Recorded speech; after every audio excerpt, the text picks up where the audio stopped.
No mês do bicentenário da independência do Brasil, como vai a sua independência financeira? Dado que a pessoa que vai viver 150 anos já está entre nós, você já se preparou para viver 100 anos? Tem dinheiro para isso? Tem independência financeira para isso? Esse é o nosso assunto de hoje do Investidor em Foco, hoje em áudio e vídeo. Sejam bem-vindas, sejam bem-vindos a esse episódio. E hoje aqui, nossa sala completa, tem Martim, Ana e Ju. Que alegria! Bem-vindos, bem-vindas. Tudo bem com vocês? Muito bom, Ju. Muito bem, Escalação obrigado. completa Exato, do time. completa aqui. Sem desfalques. Sem desfalque nenhum. Quero até fazer um comentário. A pessoa que vai viver 150 anos já nasceu e meu pai diz que é ele, né? Ah, que delícia! Daí ele diz que é ele e que minha mãe vai viver com ele até os 150 juntos. Daí minha mãe fica louca e fala, jamais que eu vou te aguentar até os 150, pelo amor de Deus. Muito Então bom. esse episódio é especial. É especial pra Especial você, para né? teu Especial, pai, é Ju. boa. Especial para teu pai. Muito bom. Agora eu quero saber uma coisa. O conceito de independência financeira é muito relativo, né? Depende de cada pessoa, de cada realidade. O que para você significa independência financeira? Quer que eu comece? Tá Vontade. olhando para mim? Todo mundo fez assim, ó. Já que tu tá de volta e depois de um recesso... Eu acho que o conceito de independência financeira não está ligado a um valor, né, em reais, né, algum montante. Para mim está muito ligado à liberdade sobre o uso do tempo, né? Então uma pessoa independente ela pode decidir o que fazer, pode decidir inclusive se trabalha, se não trabalha, com o que trabalha. E obviamente existem, no meu entender, níveis diferentes de independência, né? Tem a pessoa totalmente independente, mas totalmente assim, independente financeiramente, eu diria que são poucos, né? Aqueles que podem literalmente fazer o que quiserem com o seu tempo, né? Tipo, fim de semana em Mônaco, partiu, tipo, sabe?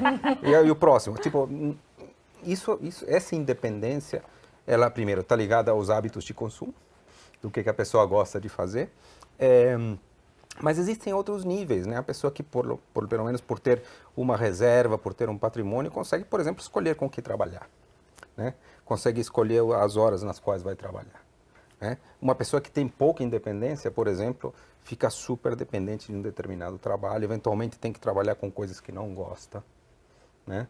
Ou eventualmente tem que gastar todo o seu tempo à procura de um trabalho, às vezes a pessoa não tem. Então, para mim, tem níveis de independência financeira que estão muito vinculados a isso. Sobre quanta liberdade eu tenho sobre o uso do meu próprio tempo. Eu acho que é um pouco sobre isso que no meu entender, é a questão. É sobre liberdade de escolha. Que bonito, né? O professor falando, a gente fica Nossa. assim... Eu ia falar que era eu me basto, eu me garanto. Ele já filosofa. Ana, vai você, que eu não tenho condições. Depois do professor. Poxa, para mim é escolha. Poder escolher, não é poder comprar. É poder, inclusive, escolher não comprar. Perfeito. A gente tem essa percepção que é você poder comprar tudo, você poder fazer qualquer uso do seu dinheiro, mas para mim é o poder escolher. Escolher trabalhar com o que você gosta, escolher trabalhar de uma forma diferente, escolher morar em determinado lugar, estudar determinada coisa. Eu acho que quem alcança a independência financeira é o poder de escolher. A independência, o conceito de independência é você poder escolher. A gente está falando do bicentenário do Brasil, ele pôde escolher o próprio caminho quando se tornou independente de Portugal. Essa independência é você poder ter mais controle das suas decisões. E para mim, não há nada mais libertador do que você poder escolher aquilo que você quer fazer ou não fazer. Porque às vezes você é submetido a querer fazer ou precisar fazer coisas e isso para mim é o sinônimo perfeito da independência. Você me permite comentar uma coisa? Eu me lembro que faz muitos anos eu vi uma ex-ministra brasileira, né, que falava que para ela era isso, né, o que importava, né? Ela gostava de ir para algumas lojas ver joias ou coisas, e dizer, puxa vida, eu olhava lá no vitrine e disse, posso? Vai comprar? Não. Mas só de saber que eu posso... É libertador. Isso já me deixa tranquilo. É libertador. Porque quando você é limitado, esse exemplo do consumo, de você querer algo e não poder, isso pode gerar dois efeitos, da frustração, do inalcançável, ou te dar uma energia adicional de falar, poxa, eu vou correr atrás. quando você chega nesse estágio e você fala, poxa, poderia, mas não quero, você ter a opção de declinar daquilo, puxa, eu acho que não há meio nada mais libertador. libertador. Exato. Para vocês. Nossa, Agora é sua vez, Ju, não tem mais. Eu tô aqui só batendo palmas, né, sei lá. Não, acho que tem bastante a ver com o que vocês falaram mesmo, acho que eu não falaria de forma tão bonita, mas acho que é uma questão de escolha, acho que tem muito a ver com conhecimento e também com autoconhecimento, né? Eu lembro que quando eu comecei nessa área assim, de investimentos, eu tinha, meu marido já trabalhava, né, e ele começou a me ensinar ali, depois eu fui trabalhar com o Martim foi um grande professor também, e eu lembro que meu marido, uma das primeiras coisas que ele me falou foi, pensa que você, e ele repetiu essa frase hoje numa reunião que ele estava, eu achei o máximo, que é igualzinho assim, pensa que você tem 2 planos de TV para contratar. Um deles tem 10 canais e custa R$50. O outro tem 1.100 canais e custa 70. Na minha cabeça, sempre foi optar pelo... Pô, eu vou pegar esse aqui de R$70, tem 1.100 canais, tem muito mais que, né, aquele de 10. E meu marido falava pra mim, mas por que você vai pegar esse de 1.100? Você vai assistir 1.100 canais? Você nunca vai assistir 1.100 canais. Pega esses R$20 e investe e guarda. Então, pra mim, tem muito a ver com esse conhecimento de conseguir olhar para as coisas e fazer esse tipo de pensamento, que na minha época, quando eu entrei aqui, não era racional, hoje é, e daí isso te leva a uma independência financeira, assim, então acho que tem essa jornada. Perfeito. Concordo com vocês 3, um pouquinho de cada um. Aí eu resolvi criar uma manchete para a minha, Como sempre. para a minha opinião sobre isso. Eu não tenho que nada, mas eu posso tudo. Não é um bom resumo? gente. E acabamos por aqui mais um episódio. Agora deixa eu só fazer um comentário que o Martim tava falando. Quero ir pra Mônaco, vou. O meu marido, quando a gente fica brincando, o que faria se ganhasse na Mega Sena ou se tivesse todo o dinheiro do mundo? Aí ele fala, eu seguiria o Paul McCartney até o fim da vida dele. Eu teria uma malinha e onde ele fosse fazer um show, lá estaria ele. Olha, seguindo bom o Paul gosto, McCartney. viu? Bom gosto do Ele seu sempre marido. fala nesse Excelente. ponto. Não, eu gostei do Partiu Mônaco, bora. Não é? Assim, vamos pra Gente, Paris. Vamos que melhor exemplo, né? Mas tem uma coisa que eu tenho falado muito e foi a partir de uma experiência que esse conceito para mim ficou muito claro. Depois de um ano eu li esse conceito num livro, que a independência ela também está muito relacionada ao que para você basta. Né? Porque se você também... Você pode até atingir essa marca que te permita essa escolha, a liberdade de ir e vir a Mônaco ou de não comprar aquilo que você quer, ou seja, né, você pode tudo, mas não quer nada, você chegar nesse estágio. Mas se vocês também não entender qual é o seu teto, qual é o seu suficiente, que é o que o livro Psicologia Financeira, né, traz, ela te aprisiona também, então não te dá liberdade. Por isso que quando o Martim fala no começo que não é também um número na conta bancária, mas é que número é esse que usa o que você faz dele. Porque muitas vezes, e não raras, pessoas muito ricas, bem-sucedidas, não são felizes e não se sentem livres, porque também elas não entenderam qual é o seu suficiente. Que para elas aquilo, poxa, deixa eu usufruir, deixa eu aproveitar. Porque também você ficar correndo atrás de uma coisa que você não sabe exatamente o que vai te aprisionar da mesma forma. Você falou do livro, né? Psicologia Financeira, é um livro muito, muito, muito bom. O autor, né, que é o Morgan Housel, ele vai estar no Brasil em outubro, né? E acho que, primeiro, para quem não leu o livro, vale a pena. Muito fácil de ler, muito gostoso e tem muita coisa muito interessante. Fica aí a dica. Muito boa. Muito bom. Ana, e como é que são as estatísticas quando a gente pensa em independência financeira? São animadoras ou não? Nada, né? Nada. Essa é uma questão, acho que essa primeira parte aqui que a gente debateu esse conceito, ele é importante, mas a gente também precisa dar um senso de urgência nas pessoas. Então, assim, algumas estatísticas, né? Primeiro que eu gosto, assim, de definir a diferença entre equilíbrio e independência financeira. Boa parte de nós, das pessoas, precisa encontrar o equilíbrio financeiro, ou seja, você ter uma renda que seja suficiente para arcar com o seu estilo de vida, com o seu nível de gastos. E, infelizmente, muitas pessoas não conseguem atingir esse primeiro nível. Porém, o equilíbrio financeiro, na minha opinião, ele é muito frágil, é sensível, porque a gente está falando de um equilíbrio de uma balança. Você põe um peso de um lado e o mesmo para anular-se os pesos e aquilo chegar ao equilíbrio.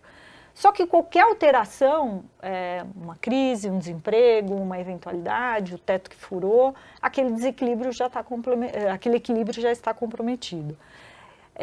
Apesar desse ser um estágio que todo mundo precisa primeiro buscar, o estágio número 1, a independência a gente já está falando da questão da escolha, que foi tudo que a gente disse aqui. E existe um terceiro estágio muito importante, que é o da autonomia, que é o conhecimento que você trouxe, que é capaz de fazer com que você faça uso daquele seu recurso da melhor forma, seja nas suas decisões de investimento, nas suas decisões de uso do dinheiro, você não dependa de ninguém para tomar as suas decisões. Então, esse conceito eu acho que é uma coisa super importante. Agora, quando a gente olha para as estatísticas, a gente vê aí que pouco mais aí de 40% das pessoas no Brasil, de todo o extrato aí social nosso, tem alguma reserva financeira. Então, a gente está falando de 60% quase das pessoas que não têm o equilíbrio, às vezes. Então, elas têm esse equilíbrio, mas não têm nenhuma reserva, e esse equilíbrio está absolutamente exposto a qualquer eventualidade. Então, a gente está falando de um número assustador. E aí a gente fala, não, mas é assim mesmo, né? As pessoas não têm dinheiro, mas a gente está falando aqui, ó, que 25% das pessoas da classe A não tem nenhuma reserva financeira. E isso, para mim, eu acho que é preocupante. Quando você olha ali a base da pirâmide, quando você olha ali o meio da pirâmide, que a gente sabe que às vezes é muito difícil racionalizar os gastos para poupar, a gente até pode encontrar alguma justificativa, mas quando a gente está falando da classe A, não dá para entender, ao menos, né, o que significa um quarto dessas pessoas com capacidade de produção de renda não ter uma reserva financeira. E Ana, falando em Brasil até, talvez falar de equilíbrio financeiro venha antes de falar em algum tipo de poupança, né? Esse investimento, esse recurso guardado, poupado, talvez esteja ali um passo adiante dessa percentual tão grande que não tem nem equilíbrio. Então, está ainda muito aquém do que poderia estar quando a gente fala das pessoas estarem investindo ou guardando para emergência, para o futuro, que seja. Não há dúvida, né? Acho que muita gente sentiu isso durante a pandemia. Sim. Né? Então, de fato, muitas pessoas, de fato, não tinham uma reserva, e na hora em que ou perde o emprego, ou trabalhava com um pequeno comércio que fecha, fica numa dificuldade importante, né? Muita gente na dependência da família, ou muita gente até em situações piores ainda, né? Então, acho que talvez esse tenha sido, espero eu, né, algum aprendizado coletivo, ou seja, que a sociedade entendesse um pouquinho melhor a necessidade de uma reserva de emergência ou ter alguma reserva financeira. Não estamos nem falando da independência nem da autonomia, mas pelo menos do equilíbrio. Algum tipo de equilíbrio, e um pouco mais até do que ganhar e gastar, mas pelo menos ter alguma reserva para não estar totalmente fragilizado no caso de algum problema, né? Mas uma coisa também, né, que a gente não se dá conta, eu posso depois explicar isso com mais detalhes, mas é que a gente também, em linha com o dar o senso de urgência nas pessoas da importância dessa independência financeira, é que a nossa janela de produção de renda é muito pequena. E a gente não se dá conta disso. De tempo, né? Porque se a gente parar para pensar, que até é o que você costuma dizer, até os 25 anos, a gente é despesa para alguém, né? Na melhor das hipóteses, ou a gente tem uma capacidade muito limitada de gerar renda. Suponhamos que a gente pegue aí a partir dos 25 anos e a gente trabalhe ou produza a renda na plenitude até os 65 anos, que inclusive é um dado da Organização Mundial da Saúde, que é a expectativa de vida saudável do brasileiro, que é 11 anos a menos do que a expectativa de vida ao nascer. Então, a gente está falando aqui dos 25 aos 65 anos com uma plena condição de produzir renda. E se a gente parar para pensar, nós estamos falando de 40 anos em que a gente tem que produzir renda suficiente para usar, mas também para poupar, para viver 35 anos a mais, que a gente está falando de 100 anos, que é dos 65 aos 100 anos. Então, é quase elas por elas. Se produz 40 anos de renda para fazer sobrar para viver os 35, que, com base na expectativa de vida saudável levantada pela Organização Mundial da Saúde, é o que a gente tem, né, de produção plena, capacidade plena de saúde. Então, obviamente, é trabalhar até o fim da vida para quem assim desejar, mas não por precisar, mas sim por uma opção, e aí para validar os outros capitais que são importantes também na vida, né?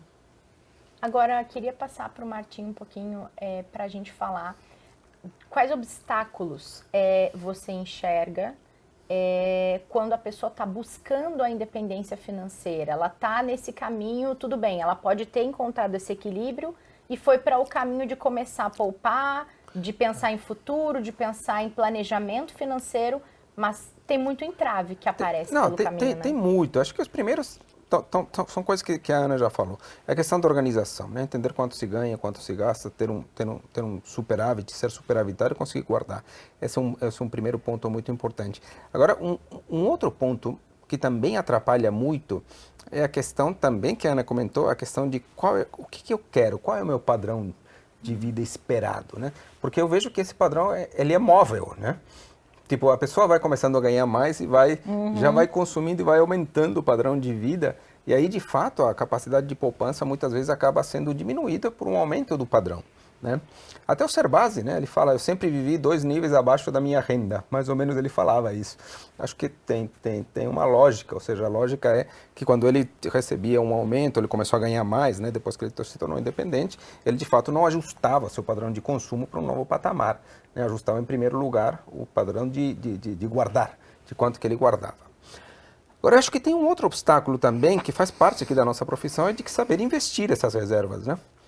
Acho que faz muita diferença em horizonte de longo prazo, né? Um horizonte de 20 anos, de 30, de 40 anos de dinheiro sendo guardado, se você investe a uma rentabilidade de 1, 2, 3 ou 4% real ao ano.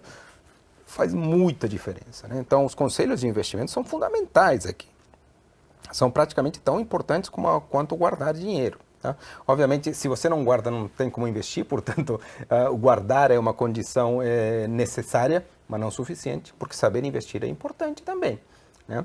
Então, acho que esse é um ponto importante, né? Quer dizer, que flerta um pouco com a autonomia, porque é isso, você também saber o que fazer com aquilo de uma maneira... Também, né? Ser bem assessorado. E a gente sabe também que o mercado brasileiro, a gente tem visto, né? Quer dizer, tem evoluído de uma forma bastante rápida nos últimos 5 anos, 6 anos, em termos de oportunidade de investimentos. Então, hoje não é por falta de oportunidades, não é por falta de produtos que alguém deixaria de investir bem o seu dinheiro, não é por falta de bons assessores, né? É questão de querer entender a importância e a relevância disso, que aí, no fim das contas, a importância e a relevância dos juros compostos, da capitalização composta no longo prazo, né? Juros e juros sobre juros e juros sobre juros sobre juros, né? Podia ficar falando mais aqui. Vamos usar isso a nosso favor, né? Exato, usa isso ao favor. Diz que a frase é de Einstein, né? Eu acho que eu confirmei com algumas pessoas que ele falava que os juros compostos são a 8ª maravilha do mundo, né? Porque de fato, parece que é dele mesmo a frase, eu não sei, mas dizem que é. E eu acho que é isso, né? Então acho que esses são alguns obstáculos, né? Primeiro, não ter uma noção sobre gastos e receitas, depois a mobilidade do teu status, às vezes exagerada, que impede que você guarde mais, e acho que é questão de saber investir bem. A gente tinha uma colega no banco que ela trabalhava numa área e todo o estagiário que era efetivado, ela tentava doutrinar a pessoa a não pensar com a cabeça do salário e da efetivação, mas continuar vivendo com o salário de estágio para começar uma educação financeira da pessoa no início da jornada profissional dela. Você sabia que eu escrevi 2 colunas relacionadas a esse papo que a gente está tendo aqui? A primeira delas é o seguinte, que era justamente de um estagiário que, num papo, ele disse assim, não, quando eu atingir R$1 milhão eu paro de trabalhar. E que ele tem razão, porque toda a perspectiva de gasto e de renda dele, R$1 milhão seria o suficiente para ele viver a vida inteira, desde que ele não fizesse isso que você disse. Um aumento do padrão. Mantivesse. Então, mantivesse. Mas, provavelmente é uma pessoa que mora com os pais, então vai seguir morando com os pais até os 150 anos do pai, que vai ter... Aí não dá, né? Matusalém, não. Mas isso é uma coisa importante, porque às vezes você também idealiza um número e que esse número ele faz sentido para a sua situação presente. Porém, a gente vai aumentando os nossos gastos e as nossas expectativas e o gosto, né? Porque o gosto vai se aprimorando. Voltar e descer... comprar um apartamento para ver se vai continuar o mesmo E depois valor. descer, por exemplo, de padrão de vida, mudar voluntariamente é um trabalho árduo, tá? Não é fácil. Né? Tem até os viés, a aversão a perdas, tem a ver com isso, você sente demais. Então, é melhor, de fato, ou tentar evoluir de alguma forma mais mais ponderada no teu gasto, ou não evoluir tanto nos teus gastos, porque depois voltar para trás é super complicado. E a outra coluna que eu escrevi era assim, você quer ter 1 milhão ou gastar 1 milhão? Porque tem uma diferença muito grande. Porque às vezes você quer aquela quantia para usar, usufruir, não necessariamente para ter aquela... Você quer ser, na verdade o título era, você quer ser um milionário ou gastar 1 milhão? Porque tem uma diferença também muito grande, porque o você poupar é o você, como a gente já falou 1 milhão de vezes aqui, é você adiar um prazer em troca de um benefício futuro que muita gente não tem essa paciência toda para esperar. E para mim, assim, acho que o que mais atrapalha o rolê aí das pessoas não conseguirem encontrar essa independência financeira é o fato de não ter esse senso de urgência, do perigo do amanhã durar para sempre. Ah, mas amanhã. Então a falta desse, sabe, poxa, ferrou, a água bateu. Eu acho que isso atrapalha muito as pessoas não buscarem essa independência. Esse é um ponto também que o Russell fala no livro Psicologia Financeira, né? Que muitas das coisas que a gente acha que são coisas de investimentos ou coisas financeiras não são. São coisas psicológicas, de ego, né? De querer mostrar. Tem muita gente que quer mostrar que tem, né? O cara fala do cara que mandou comprar moedas de ouro e um monte de moedas de ouro numa joalheria para jogar no mar e ver se fazia aqueles pulinhos, né? Tipo, quanto tempo dá para levar um padrão desse? E para que o cara fez isso? Para mostrar que podia. Só que um padrão de vida desse estilo, onde é capaz de jogar moedas de $1.000 assim no lago, tem um tempo que dura, que é bem limitado, né? Eu já não ia é possível mergulhar manter lá no alguma lago coisa só ficar disso. esperando lá. Com uma peneira. Com a aqui, ó. barredinha, assim, ó. Obviamente era uma questão de vaidade, de querer mostrar. Acho que é raro gente que queira jogar moeda de ouro assim, mas às vezes tem gente que quer outras coisas, né? Na roupa, no lugar que frequenta, no carro, no apartamento, nas joias que usa, no tipo de coisa, que é muito mais um problema, uma questão psicológica e menos uma questão financeira. Né? Mas você sabia que me fez lembrar, uma vez eu estava assistindo, acho que era um documentário a respeito de ganhadores de grandes prêmios e tal, e aí apareceu na verdade ele não era nenhuma coisa nem outra, mas ele era um garimpeiro que tinha encontrado, acho que a maior pepita já encontrada no Brasil, coisa que valha, e que ele estava lá no norte e queria vir para o sudeste fazer uma viagem, e ele foi até o aeroporto naquela época, imagina, a gente está falando do começo da década de 80, e ele foi muito maltratado no balcão em que ele foi comprar passagem, que ele bateu lá para comprar passagem no aeroporto. E ele se sentiu tão humilhado, que ele fretou, ele comprou todos os lugares de um voo de carreira para poder vir a São Paulo, para provar que ele tinha dinheiro, porque ele se sentiu ali maltratado.